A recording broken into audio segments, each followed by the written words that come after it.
Hey guys, learn A to Z stock market के channel पर आप सभी का स्वागत है। दोस्तों, आज मैं बात करने वाला हूं आइनॉक्स विंड कंपनी के ऊपर। इस कंपनी का जो करंट प्राइस चल रहा है आज की डेट में 146.90 पैसे चल रहा है। 146 रुपये और 90 पैसे। ध्यान रखना, ये 90 पैसे भी हमारे लिए बहुत इंपॉर्टेंट हो जाता है इस कंपनी के अंदर, क्योंकि इस कंपनी में कुछ बड़ा मूवमेंट देखने को मिल सकता है, वो भी शॉर्ट टर्म में।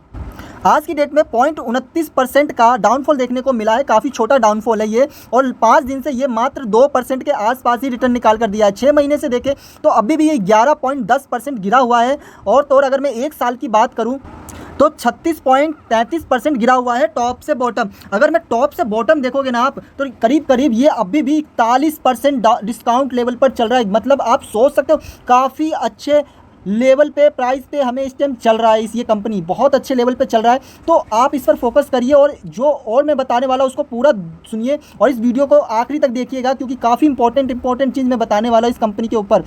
यहाँ पर अगर आप देखेंगे लास्ट 5 साल से, तो ये कंपनी ने मल्टी बैगर रिटर्न निकाला 1291% तक का मल्टी बैगर रिटर्न निकाला है 5 साल में। वहीं पर मैक्सिमम की बात करें तो इसने अभी तक ये ऑल टाइम में 35.60% ही रिटर्न निकाल कर दिखाया है, जो कि काफ़ी कम होता है अभी तक। मतलब ये कंपनी ने बहुत कम रिटर्न निकाला है, लेकिन 5 साल में इसने मल्टी बैगर रिटर्न निकाल कर दिखाया है। वहीं पर अब इसमें जो मैं बताने जा रहा हूँ उस पर खास तौर पर ध्यान दीजिएगा।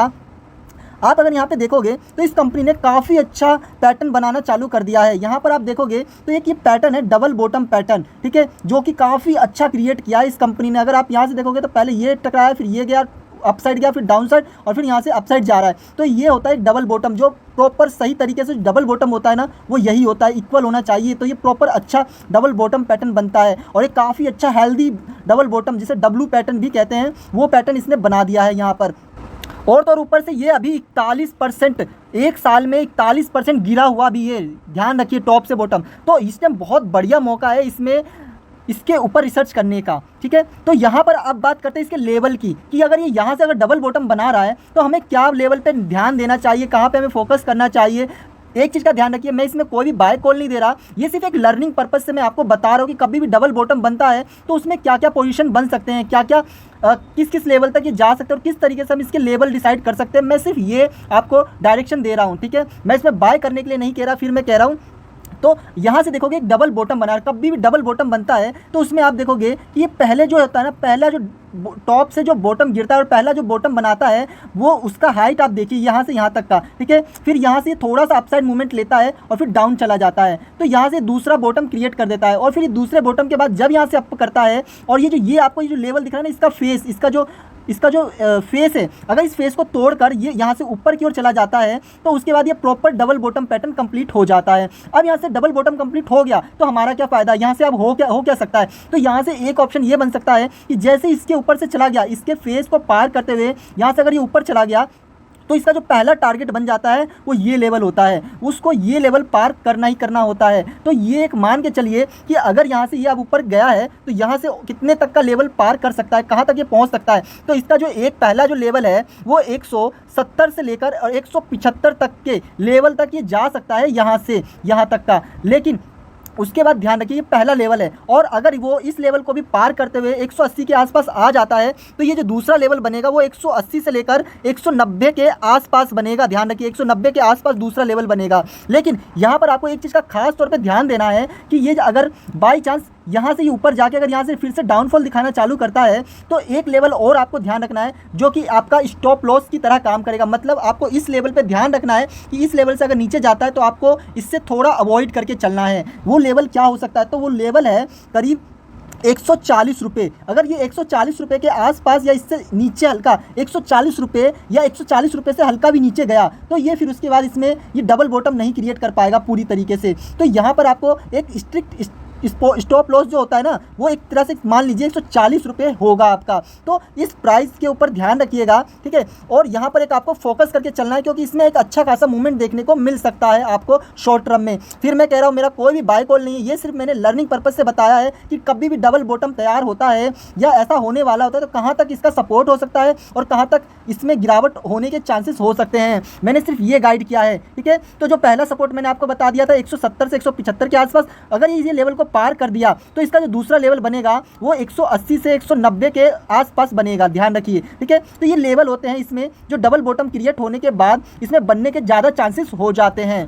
तो इस बेस पर आपको इस कंपनी में फोकस करना चाहिए। अब कुछ लोगों का होगा यहाँ तक, अगर जिन लोगों ने यहाँ तक वीडियो देखा है उनका एक डाउट होगा, क्या मुझे ये थोड़ा लॉन्ग टर्म रख सकता हूँ मैं इस कंपनी को? तो पहले आपको इस कंपनी के बारे में जानना होगा, ये कंपनी करती क्या है। तो इसके फंडामेंटल्स पे आते हैं। फंडामेंटल्स देखिए, ये जो कंपनी का मार्केट कैप है, मार्केट कैप से पहले थोड़ा हम जानते हैं कंपनी करती क्या है। तो ये कंपनी जो है ना, मेन आपने सुज़लोन का नाम सुना होगा। सुज़लोन क्या करती है? सुज़लोन विंड टरबाइन बनाती है। जो विंड टरबाइन होते हैं ना, जो सोलर पावर जो जनरेट करते हैं, टरबाइन लगते हैं जिसमें, ठीक है, वो टरबाइन, वो मोटर जो इसको घुमाने में, ये जो विंड पावर जो जनरेट करता है, इसमें मोटर जो लगते हैं ना बड़े बड़े, वो बनाती है सुज़लोन। और ये कंपनी भी वही काम करती है। यहाँ पर आप देखोगे तो यहाँ पे लिखा होगा कि इसका ये जो मैन्युफैक्चरिंग करती है, विंड टरबाइन जनरेटर मैन्युफैक्चरिंग करती है, जो कि विंड एनर्जी और उसके साथ साथ विंड एनर्जी सॉल्यूशन भी प्रोवाइड कराती है। तो ये जो कंपनी है काफ़ी बड़े लेवल में वो विंड टरबाइन जनरेटर मैन्युफैक्चरिंग करती है। जो कि आप देखोगे ये जो टरबाइन होता है ना, इस टाइप का, ये है वो टरबाइन, ये जनरेटर, ये टरबाइन है जो ये कंपनी मैन्युफैक्चरिंग करती है। और ध्यान रखिए, ये जो टरबाइन है ना, ये हर एक कंपनी के बस की बात नहीं होती है। ये कुछ ही कंपनियां करती है जो काफ़ी बड़े लेवल पर काम करती है, ठीक है। तो वही कंपनियां ये टरबाइन बनाती है। जो बाकी जो कंपनियां है ना, यहाँ तक बड़ी बड़ी कंपनियां भी ना, दूसरे कंपनी जो टरबाइन बनाती है उनसे ये टरबाइन परचेज करती है, खरीदती है। तो ये जो कंपनी है, ये टरबाइन, ये जो टरबाइन है, ये बनाती है ये कंपनी। वहीं पर ये कंपनी ये सिर्फ टरबाइन बनाती ही नहीं है, विंड टरबाइन बनाती ही नहीं है, बल्कि इसको बनाने से लेकर इंस्टॉल करने तक पूरा काम करती है ये कंपनी। अगर आप यहाँ पे देखेंगे तो ये जो कंपनी है, ये 150 मतलब 1500 से भी ज़्यादा का विंड टरबाइन इंस्टॉल कर चुकी है कंपनी। और इंस्टॉलेशन कैपेसिटी की बात करें तो 3.1 गीगावाट तक से ज़्यादा, 3.1 गीगावाट से ज़्यादा इंस्टॉल कैपेसिटी है इसके पास। वहीं पर इसके पास 100 से ज़्यादा वैल्यूएबल कस्टमर से, अच्छे कस्टमर से, जो बहुत इस कंपनी को ऑर्डर देते हैं, जो बहुत ज़्यादा। वहीं पर इस कंपनी के पास 4 मैन्युफैक्चरिंग यूनिट भी है इस कंपनी के पास अभी तक।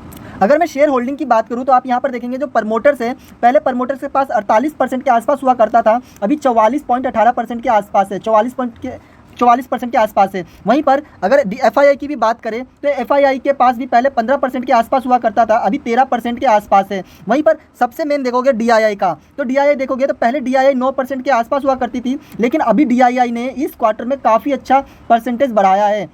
इससे पहले 9.12% था, अभी 9.74% कर लिया है DII ने। और वहीं पर रिटेलर्स की, पब्लिक की बात करेंगे तो 32.63% रिटेलर्स का, पब्लिक का हिस्सेदारी है इसके अंदर, होल्डिंग है। लेकिन एक चीज़ आपको देखने वाली बात है कि हाँ, मानते हैं कि इसके अंदर कभी प्रमोटर्स ने बेचा है, खरीदा है, कभी FII ने खरीदा बेचा है, कभी DII ने। लेकिन आप तीनों को देखोगे तो तीनों, चाहे वो प्रमोटर्स हो, FII हो, DII हो, तीनों की हिस्सेदारी है वो भी अच्छी खासी। अगर किसी कंपनी में ये तीनों के तीनों 5% से ज़्यादा की हिस्सेदारी बना रखे ना, मतलब तीनों में से FII और DII ने अगर 5% से ज़्यादा हिस्सेदारी बना रखी है, तो उस कंपनी में ज़रूर कुछ ना कुछ बात होगी।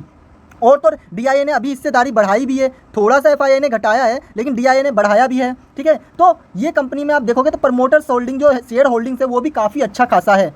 अगर मैं कंपनी के रिजर्व और बोरिंग की बात करूं तो यहाँ पर आप देखो कंपनी के पास जो पहले रिजर्व हुआ करता था वो मात्र 228 करोड़ का रिजर्व था, ठीक है। लेकिन कंपनी ने अपने रिजर्व को लगातार बढ़ाते बढ़ाते आज की डेट में देखोगे तो 3423 करोड़ का रिजर्व कर लिया कंपनी ने। लेकिन वहीं पे बोरिंग की बात करोगे तो बोरिंग देखिए, पहले कंपनी के लास्ट 3 क्वार्टर देखिए, लास्ट 3 साल से देखिए, कंपनी के पास काफ़ी ज़्यादा बोरिंग हुआ करती थी। 2637 करोड़ का, 2416 करोड़ का, 2000 करोड़ तक का बोरिंग हुआ करता था। लेकिन इस साल देखिए, मार्च 2025 में कंपनी ने अपने बोरिंग को काफ़ी हद तक कम किया, मतलब अभी 1500 करोड़ का बोरिंग है अभी भी कंपनी के पास। लेकिन ध्यान रखिए कि कंपनी ने अपने रिजर्व पे काफ़ी ज़्यादा फोकस किया और काफ़ी तेज़ी से बढ़ाया है। जितना बोरिंग है उससे डबल कंपनी के पास, डबल से ज़्यादा रिजर्व रखा हुआ है कंपनी के पास। और कंपनी ने लगातार अपने बोरिंग को कम किया है और रिजर्व को लगातार बढ़ाने पर ध्यान दिया है, जो कि कल को ज़रूर है कि अच्छा काम करेगी, कंपनी ग्रोथ करेगी तो ये भी जो बोरिंग है वो भी और कम करेगी, ठीक है।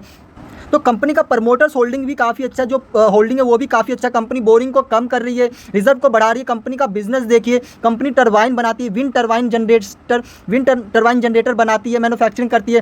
कंपनी का चार्ट पैटर्न देखिए, इस टाइम 40% से ज़्यादा गिरी हुई है कंपनी इस टाइम, और काफ़ी अच्छा पैटर्न का क्रिएट कर रही है इस टाइम, ठीक है। तो आपके पास अभी टाइम है कि आप इस कंपनी पर एक बार रिसर्च करिए खुद का, क्योंकि कहीं ऐसा ना हो कि देखते देखते ये 3 से 6 महीने में आपके हाथ से बाहर निकल जाए। ठीक है, तो आपके पास अभी मौका है कि आप इस पर अपना खुद का एक बार रिसर्च करिए, अपना देखिए, एनालाइज करिए, अपने फाइनेंशियल एडवाइस से बात करिए, सलाह लीजिए कि क्या मुझे इसमें बाय करना चाहिए, कंपनी कैसी है। ठीक है, तो प्रॉपर जानकारी लीजिए, तभी जाके इसमें इन्वेस्ट करने का सोचिएगा। मिलते हैं नेक्स्ट वीडियो में। Okay, bye.